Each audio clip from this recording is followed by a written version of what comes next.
Selamat malam Bapak Ibu yang terkasih, Shalom. Puji Tuhan, hari ini kita Shalom. ketemu dalam Zoom. Tema hari ini adalah yang seperti kita tahu, membaca Perjanjian Lama. Saya akan sharingkan PowerPoint-nya.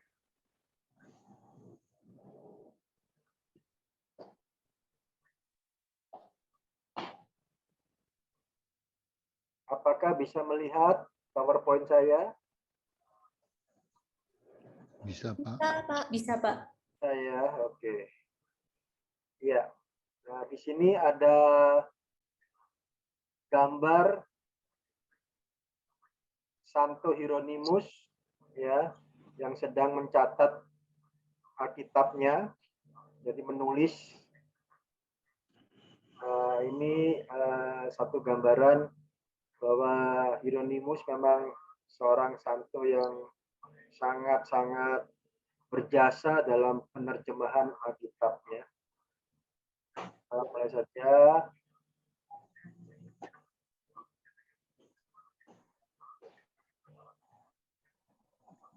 Nah, ketika membaca Perjanjian Lama, saya pun merasakan demikian. Ada sesuatu yang mengusik dalam hati saya bahwa Perjanjian Lama itu ada sesuatu yang lain, ya, dibandingkan Perjanjian Baru yang biasa kita baca, ya. Di Perjanjian Lama ini saya coba ringkas, ya, kira-kira masalahnya itu apa. Saya merasakan adanya konsep kealahan yang dirasakan berbeda dengan pembaca. Ya. Jadi pembaca atau kita ini punya konsep Allah itu yang bagaimana, seperti yang digambarkan oleh Yesus. Ya, Allah itu penuh kasih, Allah itu rahim, ya, Allah itu maha penyayang, gitu ya. Begitu kita masuk ke Perjanjian Lama, banyak ayat-ayat yang mengatakan Allah itu pendendam, Allah itu cemburu, ya, Allah akan membalaskan segala perbuatan kita, gitu ya. Jadi semacam ancaman, gitu ya. Jadi konsep kealahannya itu berbeda. Saya coba rangkum dulu, ya. Jadi kita nggak kasih alasannya kenapa. Jadi pertama, konsep kealahannya berbeda, ya. Yang kedua, urutan kronologis yang dirasakan tidak masuk akal, ya. Jadi kalau kita terbiasa dengan ilmu pengetahuan, kita lihat kitab Kejadian, kita lihat urutan penciptaan, ya, lalu kita jadi skeptis, ya, jadi merasa benar nggak sih kitab suci ini kok penciptaan 6 hari, ya, terus adanya Adam dan Hawa, segala macam, ya. Jadi itu urutan kronologisnya itu kadang-kadang nggak masuk akal, ya. Itu yang kita rasakan. Yang ketiga, konsep keadilan Allah yang mengusik. Artinya Allah yang kita lihat di Perjanjian Lama itu ternyata nggak adil-adil banget, ya. Kok yang ini diperbolehkan, yang ini nggak boleh, gitu. Nanti kita akan baca di kisahnya misalnya Abraham, ya. Kemudian dia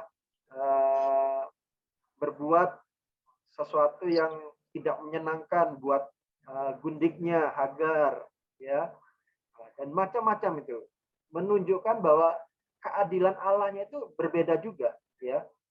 Apakah Allah ini adil nggak sih kayak begini, ya?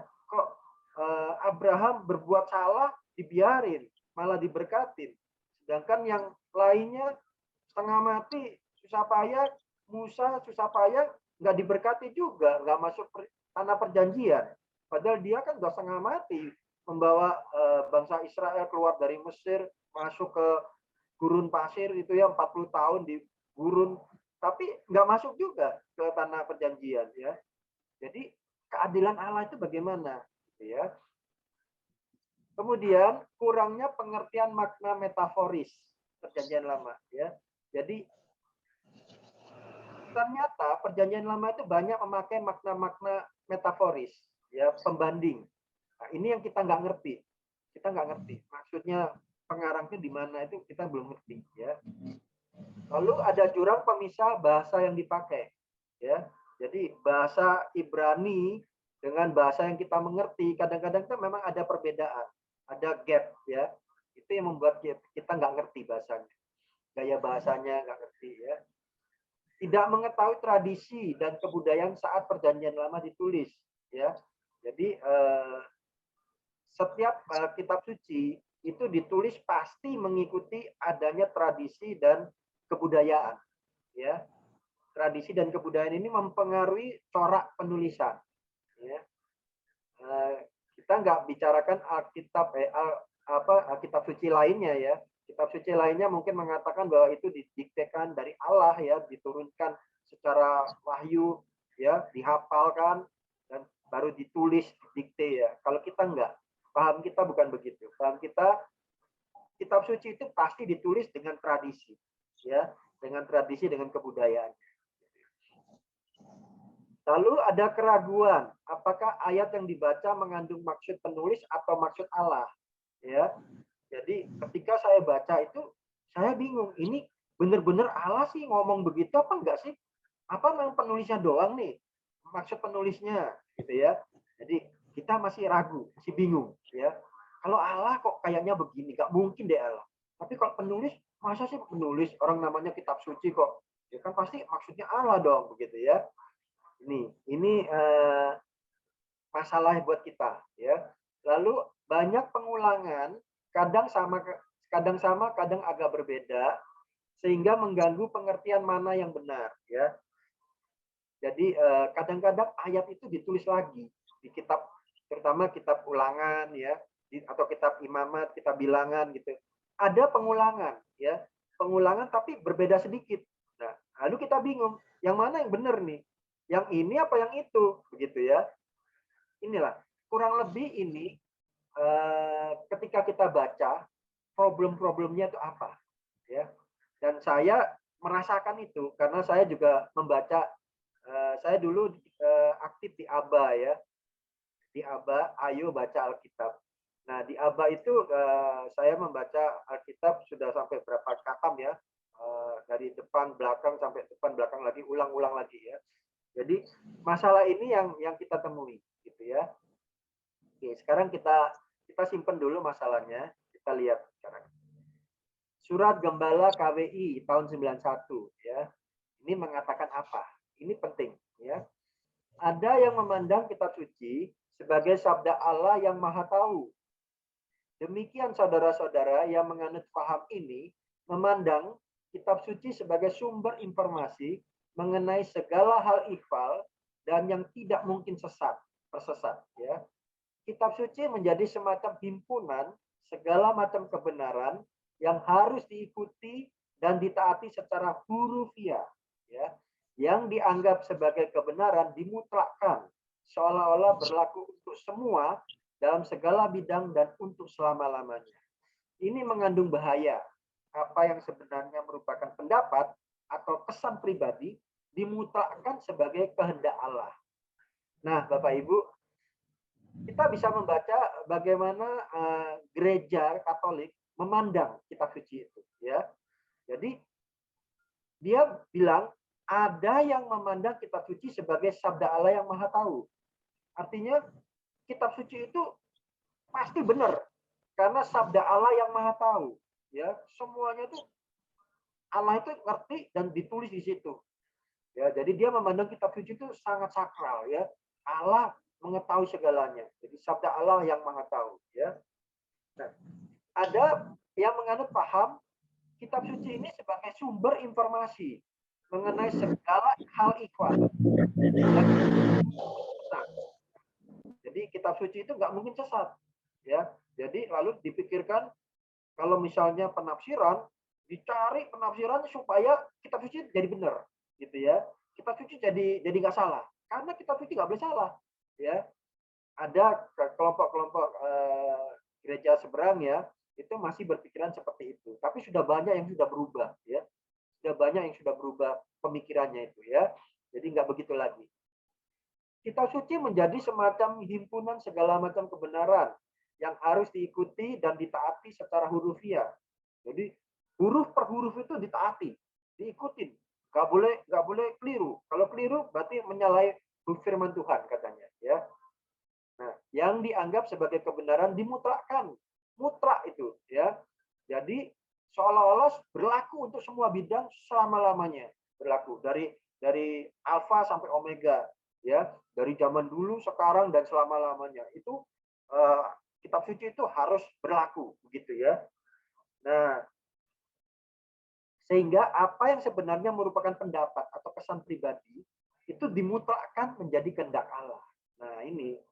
Jadi ini yang bahaya, ya. Jadi sebetulnya Alkitab itu ada penulis, ya, penulis kitab suci. Penulis kitab suci itu kadang-kadang memasukkan kesannya, ya, imannya, lalu kita menganggap itu sudah kehendak Allah. Nah, ini yang bahaya, ya. Oke. Kita tinggal ini dulu, lanjut. Ditulis dengan ilham Roh Kudus. Jelas, kitab suci ditulis dengan ilham Roh Kudus, ya. Oleh orang-orang tertentu dari zaman tertentu juga. Nah, ini harus diingat bahwa Roh Kudus itu bekerja pada orang-orang tertentu di zaman tertentu, ya. Maka untuk menangkap apa yang oleh Allah mau disampaikan kepada kita, penafsir kitab suci harus menyelidiki dengan cermat, ya. Apa yang sebenarnya mau disampaikan oleh para penulis suci dan apa yang mau ditampakkan oleh Allah dengan kata-kata mereka, ya.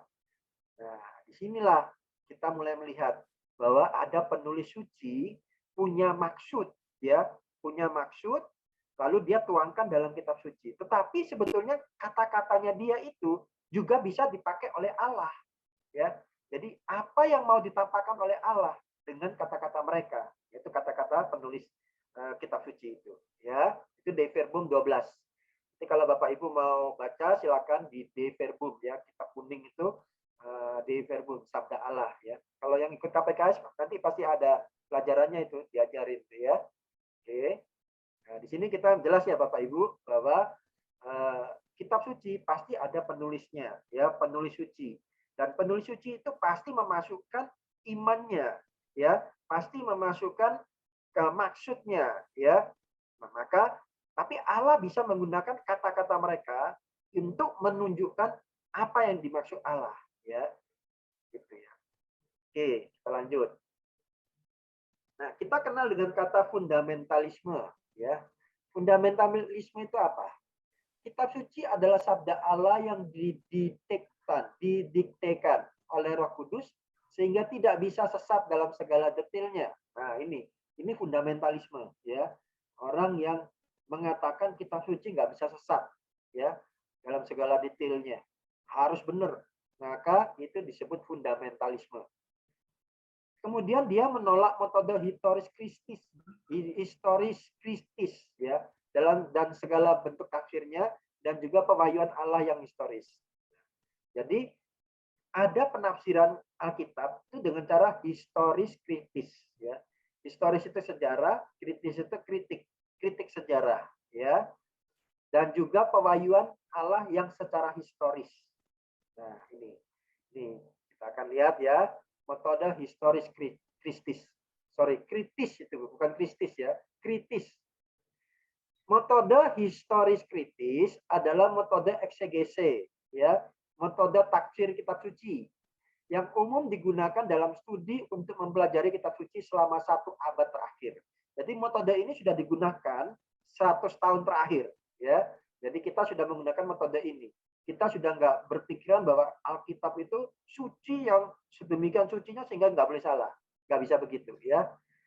Disebut metode historis karena mencoba menerangkan proses-proses historis yang memunculkan teks-teks kitab suci. Jadi ada proses-proses sejarah sehingga teks-teks kitab suci itu muncul.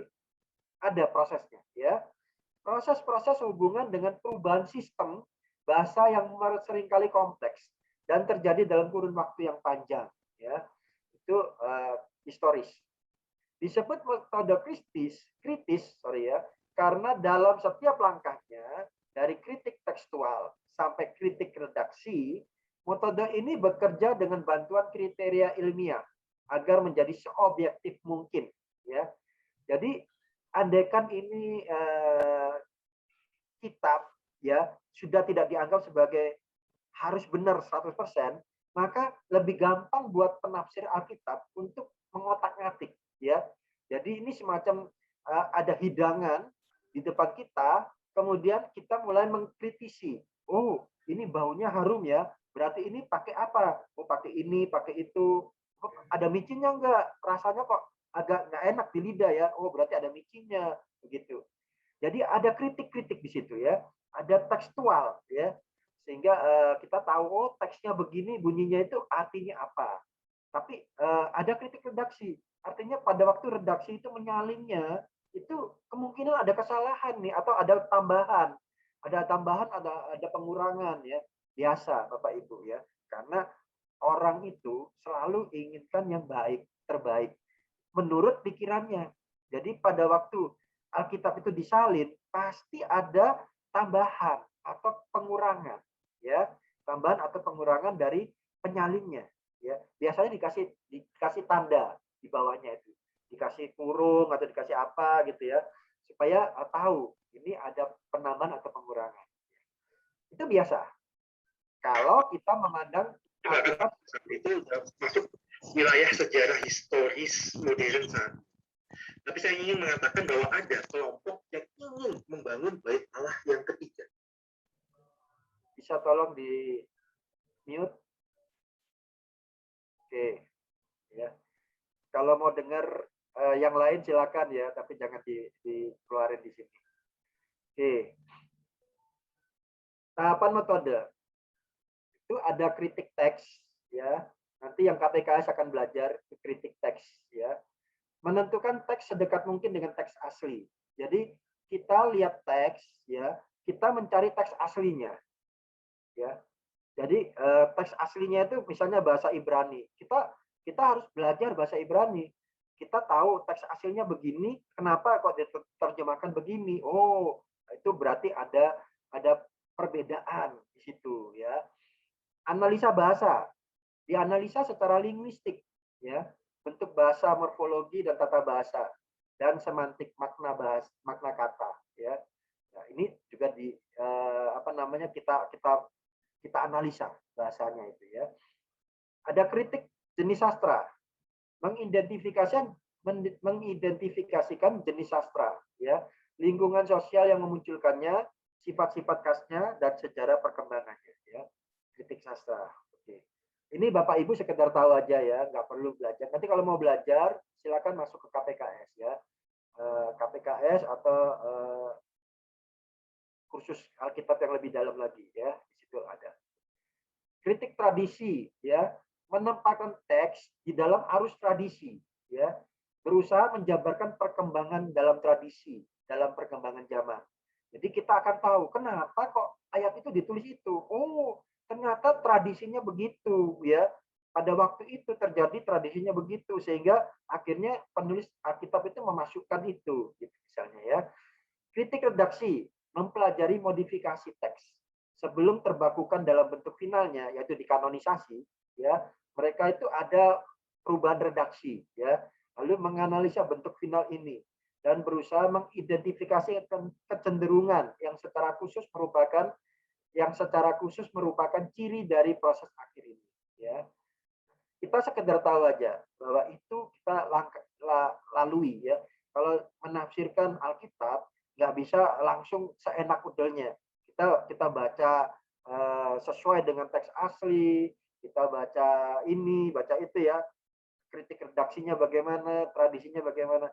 Makanya Bapak Ibu, zaman dahulu ya, gereja Katolik belum membebaskan ya, belum membebaskan umatnya untuk membaca kitab suci ya, karena takut salah, takut sesat ya.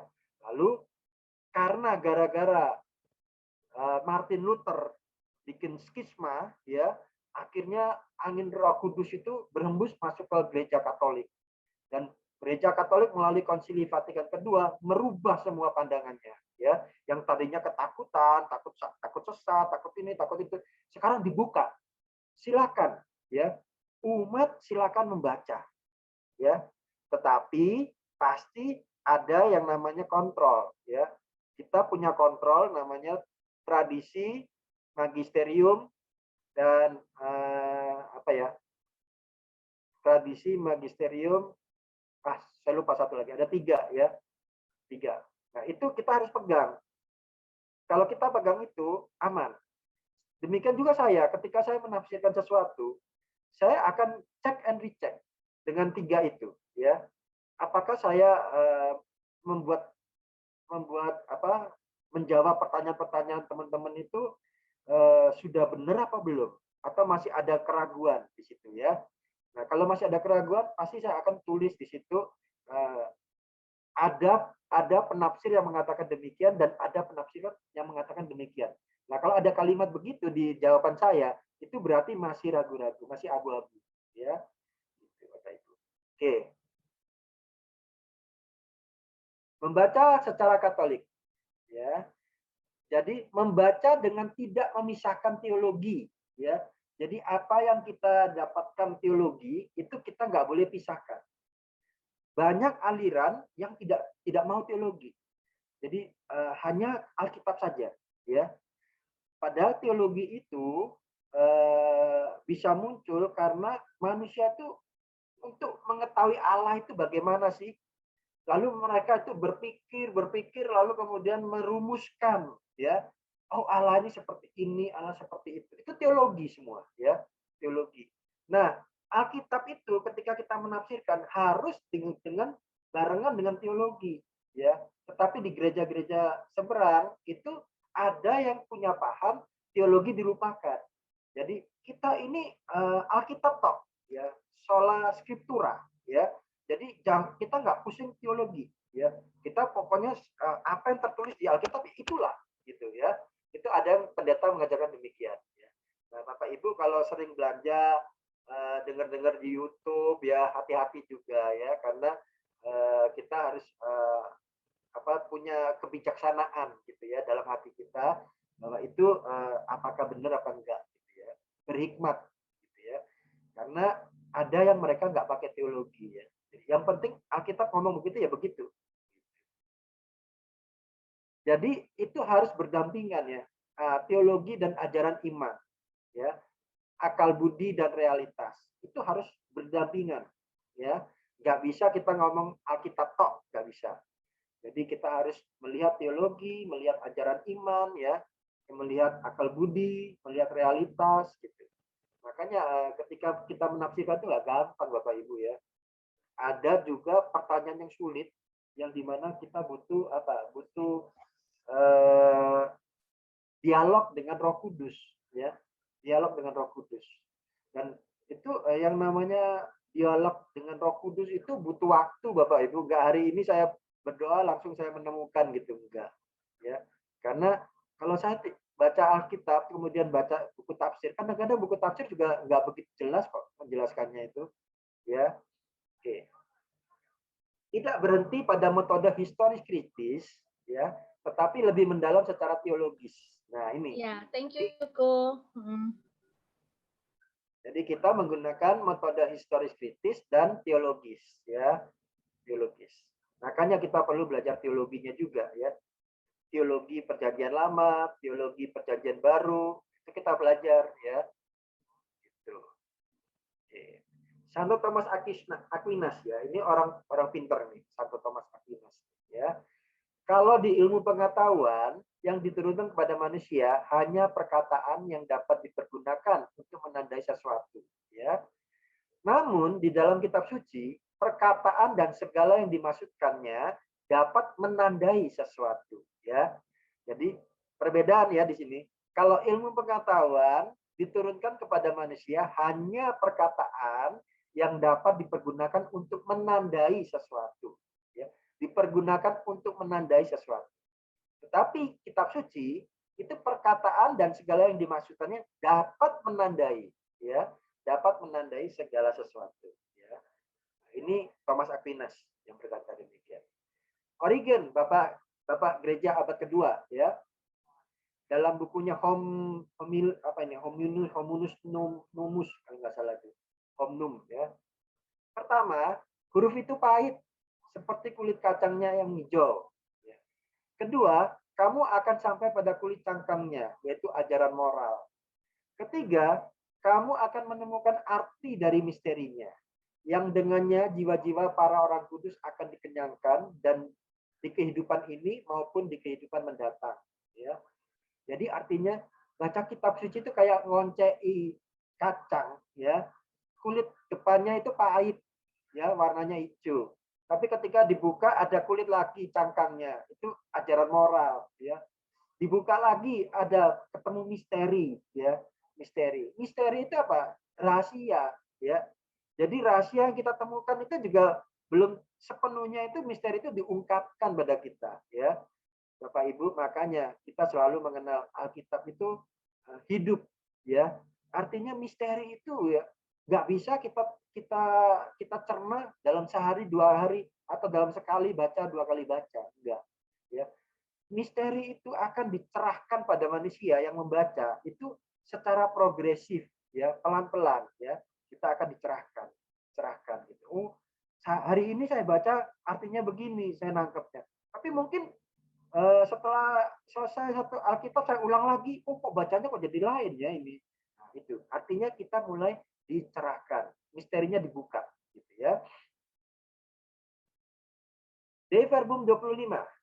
Semua orang beriman hendaklah dengan sukacita, dengan suka hati menghadapi nas yang suci sendiri, namun hendaklah mereka ingat bahwa doa harus menyertai pembacaan kitab suci supaya terwujudlah wawancara antara Allah dan manusia, ya. Kita harus berdoa. Nah, Bapak Ibu pengikut baca, apakah setiap kali baca kitab suci kita berdoa dulu? Nah, ini pertanyaan ya. Bapak Ibu jawab sendiri, saya nggak menuduh ya. Tapi kebanyakan orang nggak baca, nggak berdoa dulu, ya. Hajar aja baca gitu ya. Akan berbeda Bapak Ibu ketika Bapak Ibu berdoa lebih dahulu. Pertama, ketika Bapak Ibu berdoa lebih dahulu, berarti Bapak Ibu sudah menyediakan waktu khusus untuk membaca kitab suci, ya. Bukan waktu sambil lalu, ya. Bukan waktu yang asal-asalan. Oh, mumpung ada waktu nih, aku tak baca sih, gitu ya. Kemudian habis gitu, udah sibuk lagi, udah lupa lagi, ditinggal. Tapi kita punya planning, kita punya sengaja sediakan waktu untuk Tuhan. Dengan cara apa? Kita berdoa dulu, ya.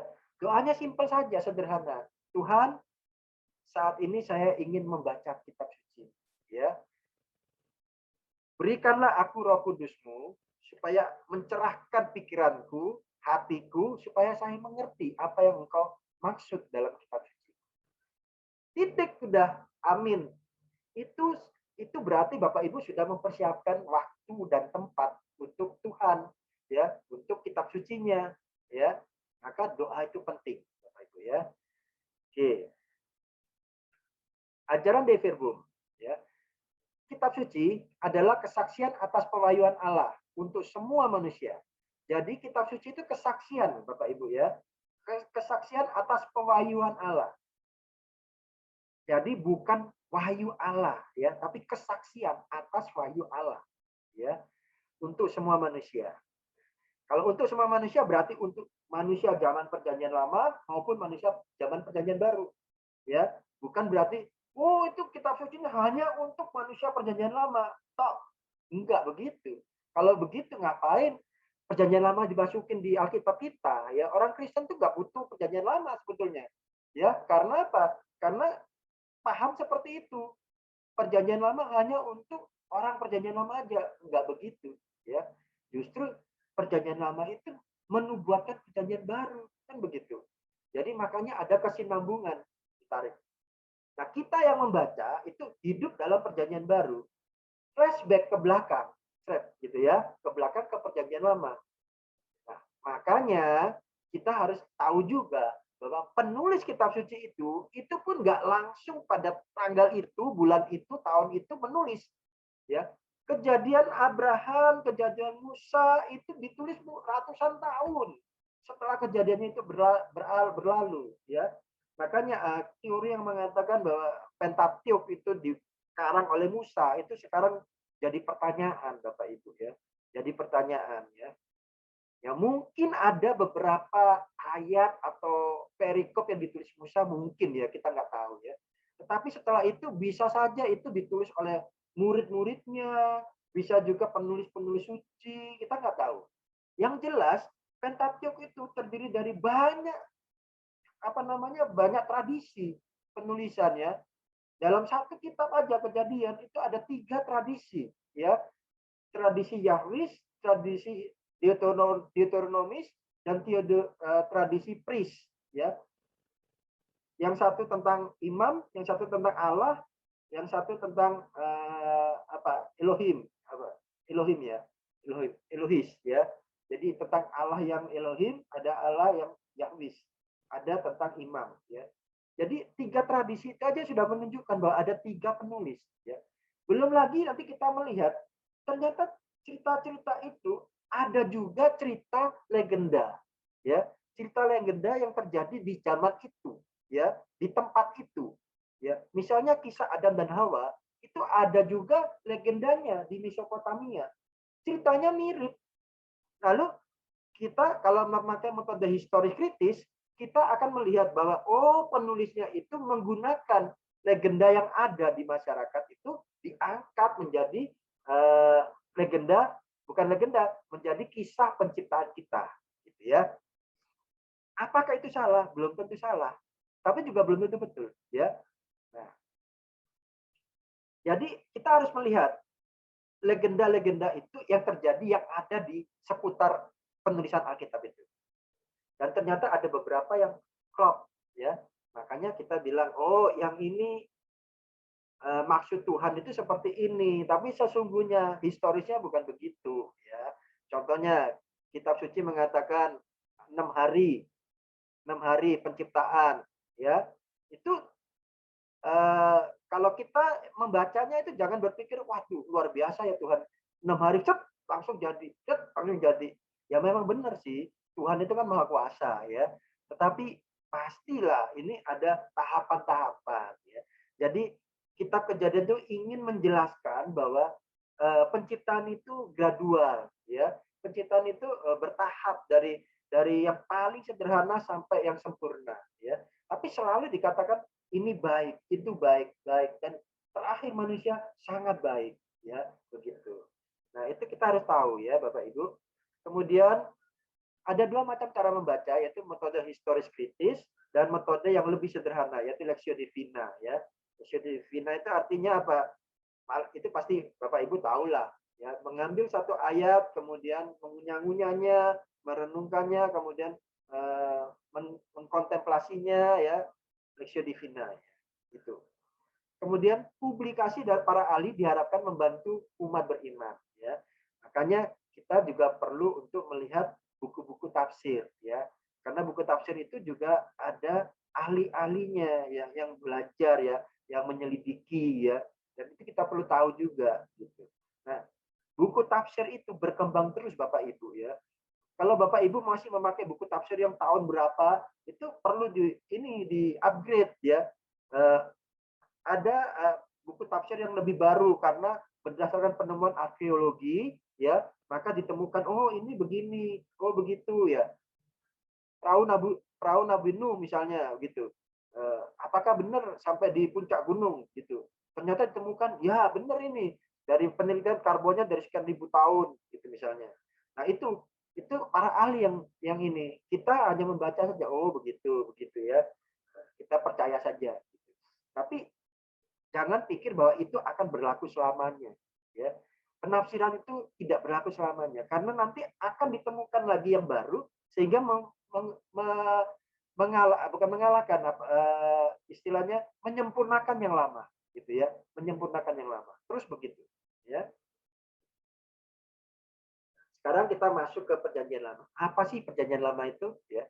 Perjanjian Lama atau kitab-kitab Yahudi merupakan tulisan tentang hubungan Tuhan dengan Israel, bangsa pilihan. Ya. Ditulis antara tahun 900 sebelum Masehi hingga 160 sebelum Masehi. Ya. Ke-46 kitab dalam Perjanjian Lama dibagi dalam 4 bagian. 5 kitab Pentateuch, 16 kitab sejarah, 7 kitab puisi dan hikmat, dan 18 kitab para nabi. Sebagian besar Perjanjian Lama dipengaruhi oleh literatur negara-negara tetangga Israel di Timur Tengah. Ya. untuk menceritakan kisah-kisah mereka sendiri, bangsa Israel meminjam kebudayaan bangsa-bangsa sekitarnya serta meniru bentuk-bentuk literatur mereka. Ya, jelas ini Bapak Ibu ya. Perjanjian Lama ditulis tahun 900 sampai 160 sebelum Masehi. Artinya apa? Jauh setelah penciptaan. Ya, omong kosong kalau manusia Adam dan Hawa begitu diusir Taman Eden langsung menulis Alkitab. Ya, itu saya bisa ketawa gitu ya. Jadi seperti itu. Bahkan ada orang yang mengatakan Taman Eden itu adanya di surga, Pak, bukan di bumi, kata gitu kan. Nah, ini jadi lucu lagi. Taman Eden ada di surga, bukan di bumi, gitu ya. Lalu saya dalam hati berpikir, buat apa sih Tuhan menciptakan Taman Eden di surga? Buat apa sih Tuhan menciptakan Adam dan Hawa di surga? Buat apa sih setan juga ada di surga? Ya, kan ular itu kan ada di surga, ada Taman Eden kan? Gitu ya. Tapi ada orang yang kekeh loh, ngotot bahwa Taman Eden itu ada di surga, ya. Sehingga akhirnya ribut gara-gara hal yang tidak dimengerti dan nggak masuk akal gitu loh. Saya sendiri juga nggak tahu bener nggak ya. Tetapi secara insting, secara akal budi, kayaknya nggak masuk akal Taman Eden itu di surga gitu loh. Karena apa? Karena setan pun masa ada di surga gitu loh. Iblis pun masa ada di surga gitu ya. Jadi itu salah satu contoh ya bahwa tahun 900 sampai 160 itu berarti jauh dari kisah penciptaan, jauh dari kitab bilangan, ulangan ya semua itu. Jadi itu butuh proses yang panjang gitu ya. Lalu dikatakan Perjanjian Lama itu banyak dipengaruhi oleh literatur ya, cerita-cerita, ya legenda dongeng yang ada di Timur Tengah. Itu mereka pakai semua ya. Mereka pakai. Nanti kalau Bapak Ibu baca ya, kisah-kisah penciptaan itu Bapak Ibu baru ngerti di legendanya itu ada apa itu ya. Dewa, dewa Marduk, dewa apa gitu ya. Lalu jadilah kisah penciptaan itu ya. Sebetulnya itu kisahnya dewa dewi ya, dewa dewi. Saya ngomong begini Bapak Ibu bukan berarti saya itu mempengaruhi Bapak Ibu supaya tidak beriman. Tidak ya. Gereja pun dulu takutnya begitu. Orang jadi tidak beriman ya. Tapi enggak. Ternyata enggak. Roh Kudus itu luar biasa Bapak Ibu ya. Ketika Bapak Ibu tidak beriman, Roh Kudus akan menggelitik Bapak Ibu supaya beriman gitu ya. Jadi jangan khawatir. Nah, oke. Kemudian ini kita sambil lalu aja ya, nggak usah terlalu lama. Di sini Pentateuch kita ini perkenalan aja. Itu ada 5 kitab, Kejadian, Keluaran, Imamat, Bilangan, Ulangan ya. Disingkatnya KIJ, KIL, IM, DIL, UL gitu ya. Biasanya standar internasionalnya kita singkat kalau Kejadian tuh KIJ gitu ya. Tapi nggak pakai titik. Ya, jangan dikasih titik gitu. Jadi KIJ gitu aja itu artinya kejadian. Nah, banyak kitab suci ditemukan dalam kitab-kitab Pentateuch ya. Kisah-kisahnya itu banyak. Misalnya kisah penciptaan, Adam dan Hawa, Bateranu, kisah-kisah lain tentang asal mula bangsa Israel, pelarian mereka di bawah pimpinan Musa, perbudakan Mesir ya. Ada 10 perintah Allah, hukum-hukum lainnya yang menyangkut hidup dan ibadat bangsa Israel itu kitab Imamat ya. Itu banyak juga didapatkan di kitab Pentateuch. Oleh sebab itu kitab Pentateuch disebut kitab hukum atau kitab Taurat ya. Kitab sejarah itu apa? Kitab sejarah itu berisi tentang sejarah bangsa Israel serta campur tangan Allah dalam sejarah mereka ya. Dikatakan kitab sejarah itu bukan berarti sejarah artinya benar secara kronologis ya. Harus persis begini. Enggak, Bapak Ibu. Ya. Yang penting kitab sejarah itu Allah itu mau bercerita bahwa kehidupan atau proses kehidupan bangsa itu dipengaruhi juga oleh campur tangan Allah ya. Campur tangan Allah itu pengaruh di situ. Kita lihat ada 16 kitab mulai dari Yosua, Hakim-hakim, Rut, 1 Samuel, 2 Samuel, 1 Raja-raja, 2 Raja-raja, 1 Tawarik, 2 Tawarik, Esra, Nehemia, Tobit, Yudit, Esther, 1 Makabe, 2 Makabe ya. Itu kitab sejarah. Nanti kalian di KPKS akan belajar lagi perbedaannya. Ada yang kitab nabi-nabi, nabi kecil, nabi besar ya, ada gitu ya.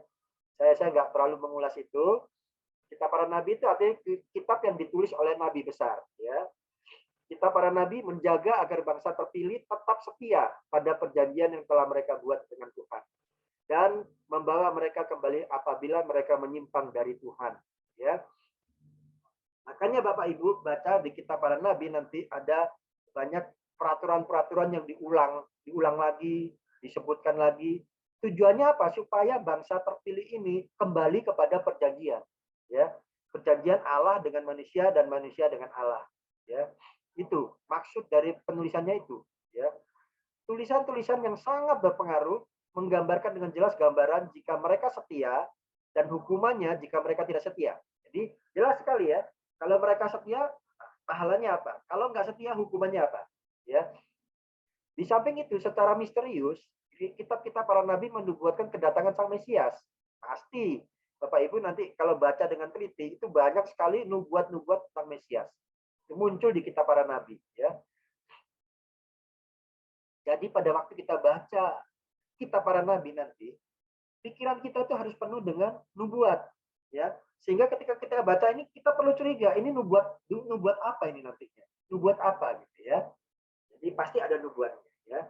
Kelahiran Yesus di Bethlehem dari seorang perawan, kewartaannya bagi mereka yang sakit, miskin dan tertindas, juga wafatnya yang ngeri, semuanya telah dinubuatkan dalam kitab-kitab para nabi, ya. Ada. Ini seperti dua saya nggak terlalu mengupas, ya. Deuterokanonika. Inilah kitab Deuterokanonika, itu kitab yang khas milik Katolik, ya. Tetapi dimasukkan di tengah-tengah penghabisan kitab Perjanjian Lama, kemudian awal Perjanjian Baru itu diisi dengan Deuterokanonika, ya. Mungkin Bapak Ibu sudah tahu ya Deuterokanonika. Tapi ketika di Aba itu ada orang yang Kristen Protestan itu nggak mau baca, ya, nggak mau baca. Malah dia dengan sedikit nyinyir mengatakan itu masa kitab suci sih, cerita begini, cerita begitu, ya. Jadi ada yang nyinyir, nggak mau gitu, ya. Oke, nggak apa-apa. Justru nanti terbitan LAI yang baru, sebagian Deuterokanonika itu sudah masuk melebur di dalam kitab. Misalnya ada tambahan Esther, tambahan Daniel, itu nantinya masuk semua di kitab Daniel, masuk di kitab Esther, ya. Jadi nggak ada lagi Deuterokanonika, ya. Semua itu masuk. Kecuali yang tidak ada, ya kita berdiri sendiri. Tobit, Yudit itu berdiri sendiri, ya. Tapi yang lainnya itu masuk. Salomo masuk, kebijakan Salomo, ya, masuk.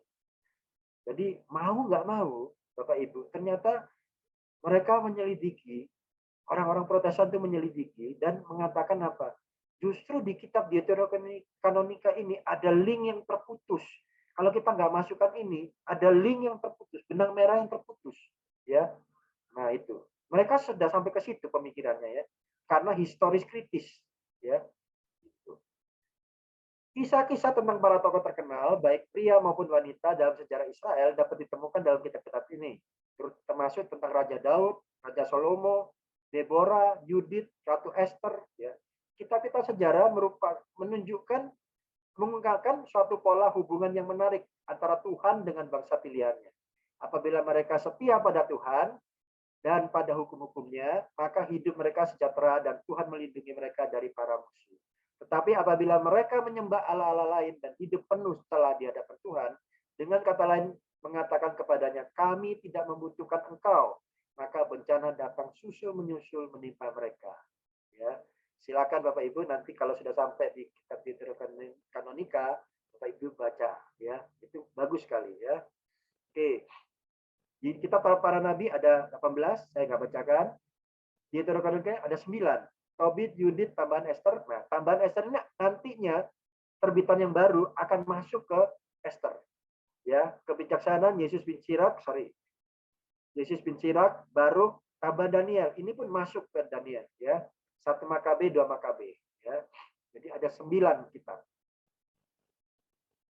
Kitab puitis dan hikmat itu apa? Ya, agak berbeda dalam gaya literatur serta isinya. Termasuk dalamnya ada Mazmur, ya, yaitu doa-doa yang ditulis dalam bentuk puitis. Terdapat kitab-kitab tentang bagaimana mencapai hidup bahagia, seperti Amsal dan Putra Sirak. Kidung Agung, salah satu puisi yang cinta yang paling sensual, yang pernah ditulis, menggambarkan kasih mesra Tuhan yang begitu besar bagi umatnya. Ya, jadi Bapak Ibu ketika baca Kidung Agung jangan lalu jadi berpikiran porno, ya. Ah, saya nggak mau baca deh ini isinya porno melulu ini. Padahal itu maksudnya hubungan romantis antara Allah dengan umatnya, ya. Jadi makanya dikatakan Allah itu sebagai mempelai, ya. Yesus sebagai mempelai. Kita juga sebagai mempelai perempuan, gitu kan. Nah, itu. Oke. Kitab puisi itu ada 7. Ayub, Mazmur, Amsal, Pengkhotbah, Kidung Agung, Kebijaksanaan Salomo, Putra Sirah. Ya. Kalau Putra Sirah itu paling banyak nasihat buat anak-anak, ya. Anak-anak hormati orang tuamu, gini-gini, ya. Kidung Agung, nah, Kidung Agung ini yang seru, ya, banyak istilah-istilah pornonya, ya. Bukan porno sebetulnya, tapi romantik, ya, romantik antara Allah dan manusia. Pengkhotbah seakan-akan kitab yang tidak punya harapan, ya, sia-sia, ya, semua kan jawabannya semuanya sia-sia gitu. Tapi kan nanti kalau kita baca, renungkan dengan baik, maka itu sebetulnya kenapa gereja tetap memasukkan itu sebagai kanon, ya. Berarti ada sesuatu yang perlu kita belajari dari pengkhotbah itu, ya. Jadi jangan dulu berpikiran busuk. Amsal itu juga bagus sekali karena banyak puisi di situ. Mazmur, ya. Ayub. Ayub ini kitab penderitaan, ya. Bagaimana kita orang yang menderita tapi tetap kekar, tetap tegar, ya, dalam menghadapi kehidupan. Itu Ayub. Kita boleh belajar dari Ayub, ya. Bagaimana dia up and down jiwanya, ya, naik dan turun. Nah, sekarang terakhir nih, ya, cara mudah membaca Alkitab. Perjanjian Lama, ya. Pertama, kita harus selalu berpegang pada buku sejarah atau ilmu pemahaman tentang Allah yang telah diajarkan Yesus. Jadi Allah yang seperti apa yang diajarkan Yesus itu harus tetap ada di kepala kita, ya. Jadi kita membaca Perjanjian Lama dengan terang Perjanjian Baru, ya. Begitu.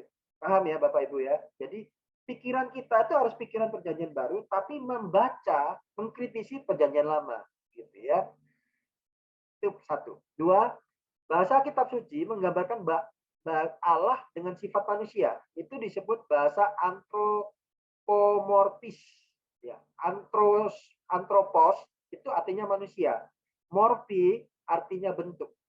Jadi Allah itu dibikin sesuai dengan sifat manusia.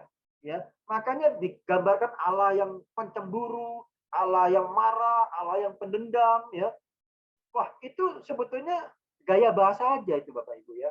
Karena penulis Perjanjian Lama itu tidak bisa menggambarkan sifat Allah yang bagaimana.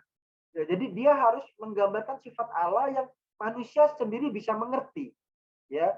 Manusia sendiri bisa mengerti. Makanya dipakailah sifat-sifat manusia ditempelkan ke sifat-sifat Allah, gitu, ya. Jadi namanya gaya bahasa antropomorfis, ya. Itu kita perlu tahu. Jadi ketika sesuatu yang aneh, kita perlu curiga. Ini penulisnya ingin menggambarkan Allah, tapi belum mengerti, ya, belum ngerti. Allah bagaimana itu dia belum ngerti, maka dia memakai sifat-sifat manusia ditempelkan ke Allah, ya. Pengulangan dalam kitab suci bisa berarti ada hal yang dirasa penting untuk diketahui, diingat dan dilakukan oleh manusia, ya. Jadi kalau ketemu pengulangan-pengulangan, kita harus berpikir bahwa oh ini ada yang penting, ada yang harus diingat atau ada yang harus dilakukan oleh manusia. Ya, minimal manusia Perjanjian Lama. Ya. Jadi kita tahu oh orang zaman dulu itu bangsa Israel itu sukanya apa? Sukanya nyeleweng, ya. Suka menyembah Allah lain. Sudah ditinggal Musa ke puncak gunung, berapa lama dia udah kebingungan akhirnya bikin lembu emas, ya, penyembah berhala lagi. Nah, lalu marahlah Musa, ya, kemudian turunkan peraturan begini, peraturan begitu, diulang lagi di kitab lainnya. Itu artinya apa? Artinya ingat loh, gitu, ingat toh, gitu, ya. Lihatlah, ketahuilah, lakukan, gitu. Diulang-ulang, gitu, ya. Urutan kronologis boleh diabaikan karena kitab suci bukan ilmu pengetahuan, melainkan buku iman ya.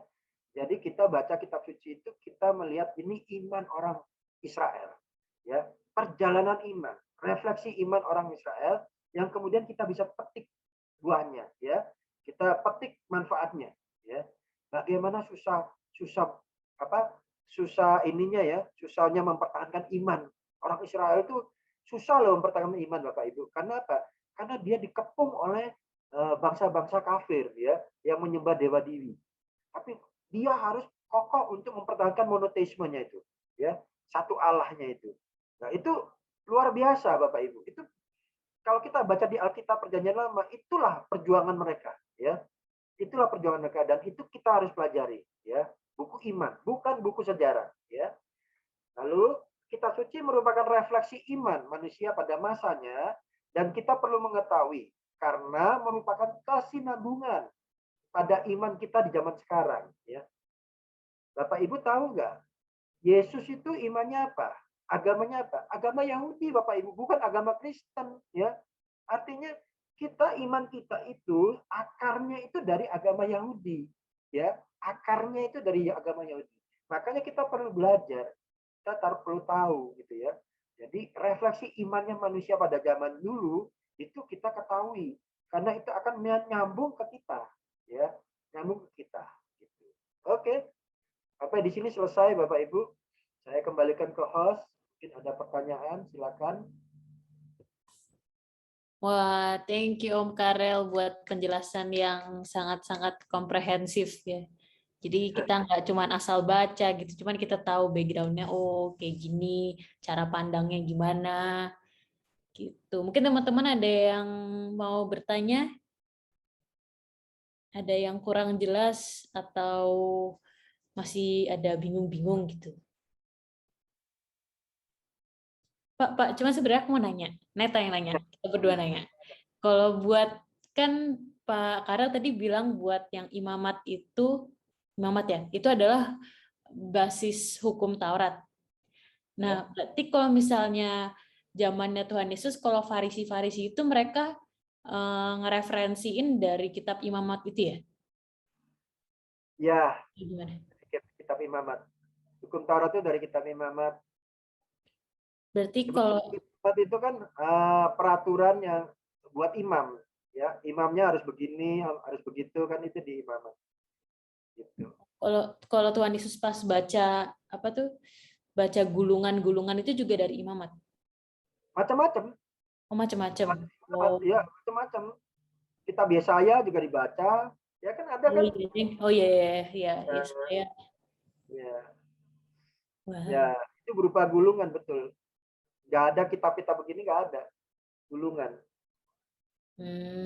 Oke. Berarti basisnya imamat ya? Ya, Taurat lah. Taurat itu berarti 5 kitab itu. 5 kitab. Oh. Tahu kan 5 kitab? Pentateuch. Ya, Pentateuch. Ya, Ya. yang 5 awal ya. Nah, ya, 5 kitab pertama itu. Itu basisnya hukum Taurat. Oh, oke. Thank you, Pak, buat jawabannya. Mungkin teman-teman lain ada yang mau nanya? Pak Karel mau tanya nih. Kalau Ya. gitu zamannya Yesus udah ada penulisan Alkitab itu ya Pak ya berarti ya? Kitab Perjanjian Lama itu ya? Ada, kalau nggak ada mana Yesus bisa baca. Iya, yang baca nas itu ya.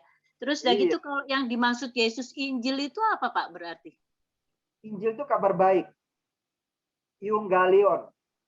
Artinya kabar baik. Oh, kabar Jadi baik. Jadi bukan kitab Injil ya? Bukan kitab Injil, tapi kabar baik. Itu disebut Injil. Oh iya. Makasih Pak Karel. Ya, makasih. Menarik kok kalau baca Alkitab itu. Makin bingung kita, itu makin menarik. Ya. Kalau kita baca Alkitab nggak bingung, wah itu berarti perlu dipertanyakan. Ya. Iya. Betul, Pak. Kita pertanyaannya banyak ya di grup 14. Ya, pertanyaannya banyak, saya yang bingung jawabnya. Kejar-kejar admin terus. Teman-teman lain mungkin ada yang mau bertanya? Boleh tanya Pak Karel? Silakan Pak Pardi. Ya, jadi ini kan Kita tahu bahwa di PL itu kan ada sebagian ayat yang sudah diperbaiki oleh Yesus kan. Ya, Kita bagaimana kita bisa memilah-milah, oh ini masih penting dibaca nih, yang ini enggak, udah dibatalkan. Jadi bagaimana kita bisa mengidentifikasi mana sih di PL yang relevan kita baca, mana yang kita ya sekedar baca aja nggak terlalu penting untuk dipahami gitu. Jadi bagaimana cara memilah-milahnya itu? aduh, bagaimana cara memilah-milahnya ya? Itu berat juga, itu pertanyaan dalam itu, Pak. Ya, jadi gini Pak, kalau saya sesuatu yang kayaknya udah nggak masuk akal, di mana Yesus sudah tidak mengajarkan, itu hanya sekedar dibaca saja. Contohnya hari Sabat, ya, mementingkan hari Sabat. Hari Sabat nggak boleh kerja apa segala macam, itu hanya sebagai bacaan saja saya. Saya nggak melihat itu sebagai harus dijalanin gitu ya. Kemudian persepuluhan itu pun saya menganggap itu sebagai bacaan biasa gitu. Ya Tapi karena kalau udah dibatalin oleh Yesus kan, jadi nggak perlu yang ikhlas macam-macam itu ya. iya, jadi patokan saya itu ya ajaran Yesus itu. Jadi ajaran Yesus yang sudah tertanam di pikiran saya, itulah yang saya cari di perjanjian lamanya gitu. Oh, sejarahnya begini toh. Dari sini ke sini, sini ke sini gitu. Tapi Itu ada ayat yang tidak digenapi oleh Yesus. Contohnya gini, di Perjanjian Lama kita kan diberitahu bahwa kalau misalnya kita meminjamkan uang dengan bunga itu riba gitu kan, nggak boleh ya. Tapi kita nggak mendengar Yesus itu melarang. Kalau haram kan dilarang tuh, nggak perlu. Yang penting yang masuk itu yang penting, yang keluar nggak penting nanti. Ya kan? Yang keluar yang penting, yang masuk nggak penting. Jadi nggak ada yang haram buat kita untuk makanan kan. Tapi iya soal betul. riba itu kan nggak ada yang anulir gitu kan. Jadi ini masih berlaku kan nggak? Gitu. Ada Iya, beberapa yang seperti itu. berlaku. Gitu. Justru ajaran Yesus itulah yang berlaku kalau saya ya. Jadi Iya, kalau Yesus mengatakan yang masuk itu eh, nggak ada yang haram, tapi yang keluar itu yang haram. Nah itu ya. kita harus pegang itu. Ya kalau itu Ya, pasti. Jadi kita pegang, artinya kita nggak ada yang diharamkan lagi kan. iya, Tapi ada karena ayat-ayat yang Yesus anulir. Contohnya riba tadi, bahwa kalau minjam uang dengan bunga itu nggak boleh di PL kan. Tapi nggak iya ada kisah Yesus itu sudah meniadakan hukum itu gitu kan. Nah itu jadi gimana? Padahal kita secara kalau logika kita nggak riba boleh gitu kan gitu. itu di perjanjian lama memang tidak diceritakan, Kita kan tetapi bahkan nuansanya ada. itu masih ada Pak. Nuansanya itu kita itu tidak boleh membebankan bunga pada orang yang susah. Itu masih Pak. Ya, jadi makanya kita harus teliti juga. Ada perjanjian lama yang ditulis tapi di perjanjian baru tidak disebutkan, tapi nuansanya perjanjian baru mengatakan kita harus menolong sesama kita gitu ya, menolong sesama kita. Nah, kalau memberi riba itu kan bukan menolong ceritanya, itu kan mematikan orang sebetulnya. Orang udah susah tetap harus bayar bunga, ya kan?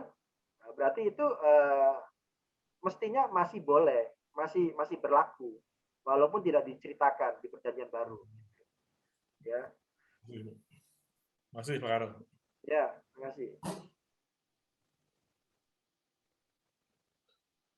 Oke, ada lagi. Oh ya, Pak Daniel boleh. Selamat malam, Pak Karel.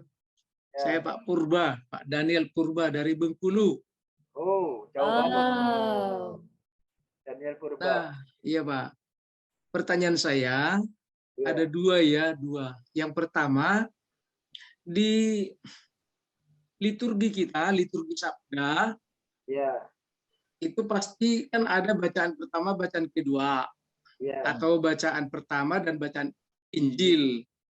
Ya. Pada hari-hari tertentu 3 bacaan. Ya. Nah, jadi yang saya perhatikan di renungan-renungan yang dibawakan oleh pastor Ya. atau romo, kok jarang ya yang mengkaitkan isi daripada bacaan pertama Kedua dan Injil kalau di misa Ya. harian. Nah, juga pada hari-hari tertentu juga itu sangat jarang. Saya tunggu-tunggu gitu terus, Pak. Kok sangat sulit saya lihat ada Romo yang mengkaitkan antara bacaan pertama dan bacaan yang kedua. Nah, kemudian saya baca di Ruah juga sama, di buku Ruah kan ada itu, Pak. Ya. Nah, jadi tidak kayaknya lepas-lepas saja itu, Bu. Bacaan pertama dan Injil. Pertanyaan saya yang kedua tentang nama Tuhan kita. Saya memang butuh pencerahan ini, Pak. Saya terganggu dengan nama yang dipakai di Alkitab yang berbahasa Indonesia. Nama Tuhan kita itu kadang-kadang itu apakah nama atau istilah saja, disebutkan Allah. Ya. Tuhan Allah.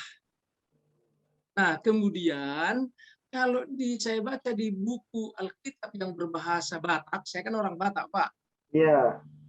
Di situ tidak disebutkan Allah. Tuhan Jehovah. Pasti berasal dari Yahweh ya. Ya. Kemudian gangguannya pada saya kok merasa nama sebenarnya daripada Tuhan kita itu Allah Bapa adalah Yahweh. Karena yang saya dengar dulu dari dosen agama saya mengatakan bahwa Yahweh memperkenalkan dirinya kepada Yakub dengan sebutan YHWH, Yahweh itu. Maka saya dengar lagi dari tetangga kita, Pak, bahwa Tuhan mereka itu yang namanya Allah. Allah itu sifatnya adalah zat. Zat apa? Ada 3 zat yang kita kenal di dunia. Tetapi di gereja kita kan diajarkan bahwa Tuhan yang kita kenal itu adalah roh. Ya. Nah, jadi untuk menggunakan, saya sering berdoa mau panggil nama Tuhan itu Yahweh apa Allah. Pernah saya terbaca juga ada sebuah Alkitab berbahasa Inggris, dia sebut di situ Lord dan God. Hanya Ya. itu, enggak juga pernah mereka tuliskan nama Allah itu, Pak. Ya. Mohon Pak pencerahannya, Pak. Makasih. Ya, makasih Pak. Perdebatan Yahweh itu dilakukan juga oleh Protestan maupun Islam ya. Saling menggugat. Islam menggugat pemakaian kata Allah dan Protestan menggugat kenapa nggak pakai nama Yahweh gitu ya. Sesungguhnya Allah itu tidak bernama ya. Allah itu tidak bernama. Kalau kita bisa kasih nama itu berarti bukan Allah lagi. Ya. Makanya ditanya oleh Musa, "Siapakah namamu?" "Aku adalah aku," katanya. Benar nggak? YHWH itu kan aku adalah aku. Oh, itu baru tahu, Pak. Bapak baca lebih teliti ya. Iya. YHWH itu artinya aku adalah aku. Itu Artinya artinya tidak Yahweh. bernama. Sesuatu yang dikasih nama itu adalah ibu dari segala benda. Ya. Kalau kita bisa kasih nama itu benda itu. Tapi Allah itu kita nggak bisa kasih nama. Dan Allah sendiri tidak mau memberi nama. Dia tidak bernama. Maka disebutkan aku adalah aku. Ya. I am who I am. Gitu ya kalau bahasa Inggrisnya. Nah, kemudian kenapa harus ada nama? Orang Yahudi itu penting punya nama. Karena bangsa-bangsa kafir lainnya, semua sesembahannya itu punya nama. Dewa-dewanya itu punya nama. Ya. Untuk membedakan bangsa Israel dengan bangsa kafir, berarti bangsa Israel itu harus punya nama. Ya, Allahnya itu harus punya nama. Lalu YHWH itulah dijadikan nama. Gitu. Pelafalannya itu Yehuwa, ya. Yang benar Yehuwa. Yahweh itu sebetulnya pelafalan dari terjemahan dari Yunani, ya. Sesungguhnya dari Ibraninya itu Yehuwa. Yehuwa kemudian Yehova, ya. Jadi Yehova, Yehuwa. Nah, jadi sejarahnya begitu, Pak. Jadi kenapa Allah Israel itu disebut Yahweh, Yehuwa, ya? Karena bangsa Israel perlu nama. Daripada bangsa-bangsa lain itu punya nama semua, Allahnya, kita juga harus punya nama, gitu. Maka mereka klaim itu YHWH, gitu ya. Nah, kata Allah itu sebetulnya sebutan, ya, Hmm. sebutan. Jadi bukan apa namanya, bukan nama, itu sebutan. Sebutan aja Allah. Dan kata Tuhan itu juga sebutan, ya. Gitu. Oke, saya kira itu. Kemudian yang kedua, pertanyaan Bapak tadi apa, saya jadi lupa. Pertama, bacaan pertama dan bacaan Injil Oh iya, di iya, betul. iya, Pak. Betul, Pak. Kalau di liturgi, Romo itu tidak akan mengupas seperti mengupas kursus kitab suci, ya. Dia nggak akan mengupas itu, karena dia punya waktu sekitar 10 menit sampai 15 menit maksimum, ya. Karena liturgi itu lebih mementingkan liturgi ekaristi daripada liturgi sabda, ya. Liturgi sabda itu paling penting itu dibacakan firman-Nya dan umat mendengar, ya. Homili itu sebatas menjelaskan Tuhan itu maunya apa, itu dalam perjanjian baru kebanyakan. Kebanyakan diambil dalam perjanjian baru supaya umat itu gampang nangkep, gitu. Cepat, 10 menit selesai, ya.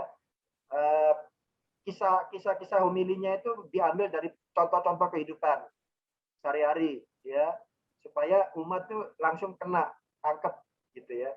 Tetapi kalau Bapak ikut kursus kitab suci, atau di tempat saya, komunitas saya itu ada namanya refleksi refleksionari, ya. Jadi dari situ kita belajar mencari benang merahnya. Dari bacaan pertama, Mazmur tanggapan, bacaan Injil, bacaan kedua, bacaan Injil. Itu setiap Senin, Pak. Kalau Bapak mau ikut, boleh di Zoom. Ya, setiap Senin jam 7:30. Itu kita belajar di situ. Setiap minggu, bacaan misanya hari Minggu, minggu depan, kita bahas di hari Senin. Hari Senin malam kita bahas. Itu dari jam 7:30 sampai jam 10, atau kadang-kadang 10:30. Gitu. Nah, itu tiga bacaan itu kita kupas tuntas semua. Gitu. Ya, ini membedakan sama liturginya orang Protestan. Kalau Protestan kan sabdanya, ya, firmannya, makanya panjang. Dia bisa mengupas demikian panjangnya itu karena itu nggak mementingkan liturginya. Dia nggak ada namanya perjamuan kudus. Nggak selalu kan mereka mengadakan perjamuan kudus, gitu ya. Iya. Kita kan justru selalu. Jelas ya, Pak? Udah? Oke, Pak. Terima kasih. Terima kasih. Yes, mantap nih, Pak Daniel nih, pertanyaannya jackpot nih. Jackpot. Langsung apa? Dapat jawabannya mantap gitu, sampai merinding tadi pas Om Karel jawab. Mantap. Thank you Pak Daniel buat pertanyaannya. Thank you Om Karel buat jawabannya. Mantap juga. Teman-teman, ada yang mau nanya lagi? Mana tahu juga pertanyaan jackpot nih kayak Pak Daniel.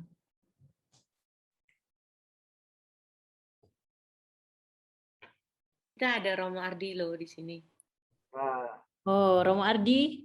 Halo. Romo Ardi ada di mana nih sekarang? Romo Ardi posisinya di mana? Di Semarang kali ya. Ada lagi mungkin yang mau nanya? Apalagi tim yang ikut baca ini, grup baca tuh pasti banyak pertanyaan. Apa sudah terjawabkan oleh Om Karel? Ya, pasti belum terjawab semuanya lah ya. Ada lagi? Kok diam-diam semua? Rasanya sih sudah jelas. Nah, sudah jelas. Atau bingung mau tanyain apa. Nah, nanti itu bisa tanya gitu, Pak. gitu ya. Lebih tepatnya sih gitu, Pak, sebenarnya. Nanya apa? Penjelasan hari ini. Jangan aja sambil baca, kan nanti muncul lagi pertanyaan gitu kan. Maksudnya untuk malam ini jelas gitu loh, Pak. Besok kalau baca dia tanya. Ya. Oke, udah nggak ada lagi ya berarti ya? Ya, nggak ada lagi deh. Nggak ada ya. Oke, thank you so much Om Karel buat firmannya pada malam hari ini, sangat-sangat insightful, sangat-sangat komprehensif dan keren banget lah pokoknya. Dan terima kasih juga teman-teman yang udah bertanya, karena itu benar-benar menumbuhkan iman kita semua ya, yang ada di Zoom meeting pada malam hari ini. Kita juga bisa dengerin jawaban-jawaban yang luar biasa juga dari Om Karel. Kalau gitu kita mau Oh iya, Tasya, aku lupa tadi. Yang 3 itu tadi itu tradisi, kitab suci sama magisterium. Kitab suci, tradisi, magisterium. magisterium. Ya. Ajaran gereja ya? Ajaran gereja itu. Oke. Nah, kita selalu menafsirkan melihat itu 3 itu ya. Kalau terjadi bertolak belakang dengan 3 yang itu, kita harus pikirkan ulang gitu ya penafsirannya. Oke, noted Pak. Jadi magisterium, tradisi, dan kitab suci. Oke, sip. Teman-teman, kalau gitu kita Tanya nggak satu? Nah, boleh. Nah, jadi tadi kan ada tradisi, kitab suci, dan magisterium. Hierarkinya mana lebih tinggi ya? Misalnya gini, kalau ada pertentangan antara 3 itu, yang prioritas yang mana dulu? Yang nomor 1, kedua, ketiga, gimana tuh?